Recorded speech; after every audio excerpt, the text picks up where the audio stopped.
कागदावर माहिती होती, ती माहिती एकत्रित करायला आम्हाला वेळ लागला आणि आता प्रेझेंटेशनच्या माध्यमातून बरेच पुरावे आमच्या हाती आलेत, म्हणून आता हा लढा आम्हाला परत एकदा लढावा लागतोय. भाजप मूक मोर्चा करतो काय बोलायला काय नसल्यामुळे म्हणून तोंड बंद ठेवावी लागतात त्यांना, बाकी काय नाही. आणि आजचा मोर्चा हा इशारा ईसीला इशारा आहे, सरकारला इशारा आहे, सगळ्यांनाच इशारा आहे आणि नागरिकांना एक विनंती आहे, कार्यकर्ता विनंती आहे, इलेक्शन होणार नाही याची दक्षता घेण्याचा प्रयत्न आपण करू जोपर्यंत मतदार याद्या स्वच्छ होत नाही.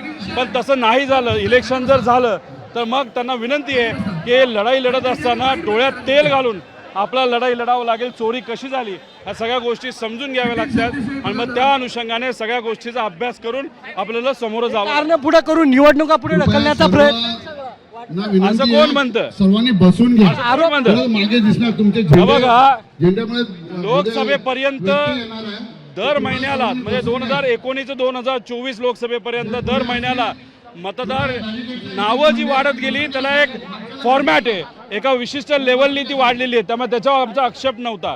पण 2024 मध्ये लोकसभेत त्यांची हार झाल्यानंतर त्यांनी ज्या पद्धतीने विधानसभेपर्यंत नावं वाढवली, 52 लाख नावं 6 महिन्यात वाढ, तिथं घोळ झाला असं आमच्या सगळ्यांचं मत आहे. उत्तर देत नाही सरकार. मोर्चा निवडणूक आयोगाविरोधात आहे, मग भाजपला सरकार माजलेलं सरकार आहे. आम्ही इलेक्शन कमिशनला बोलतोय, उत्तर आम्हाला भाजपचे नेते देतात.